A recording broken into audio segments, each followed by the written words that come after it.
L'Ajuntament d'Alzira ha acollit l'acte de commemoració del 25 aniversari de FREMAP Júcar. L'entitat va absorbir Júcar Mútua Patronal l'any 1989, donant lloc a esta nova entitat.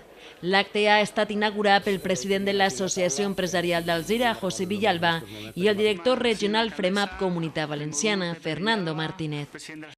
FREMAP fue constituida en el año 1973, igual que la Mutua Júcar, y en el año 1989 se produjo una reestructuración en esa época de todo el sector de mutuas, y las dos mutuas, tanto la Mutua Júcar como la Mutua FREMAP, entendieron que tenían un sistema de trabajo o una manera de entender el mutualismo similar y que lo mejor para ambas era fusionarse y crear una única mutua que recordara las raíces de esta tierra, ¿no? Por eso se dejó el nombre de... O sea, realmente fue una absorción, FREMAP absorbió a Júcar, pero como fue amistosa, lo que se buscó fue dejar las raíces de la tierra añadiendo el nombre de Júcar al de FREMAP. FREMAP és una entitat col·laboradora de la Seguretat Social que gestiona i protegeix els riscos d'accidents de treball i malalties professionals, que deuen incloure obligatòriament les empreses sense representar cap cost afegit als ja existents.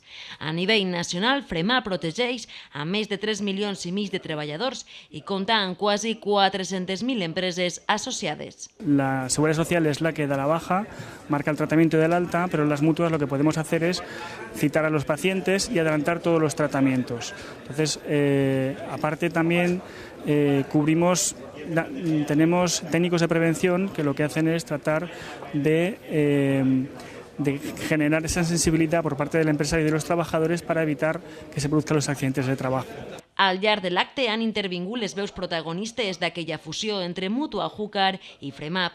Andrés Palop, qui va ser president l'any 1989, i Luis Fito, gerent de Subcentral Llevant de FREMAP l'any 1989. Coincidint amb el 80 aniversari de la constitució d'aquella primera entitat, Júcar Mútua Patronal, s'ha projectat un vídeo documental.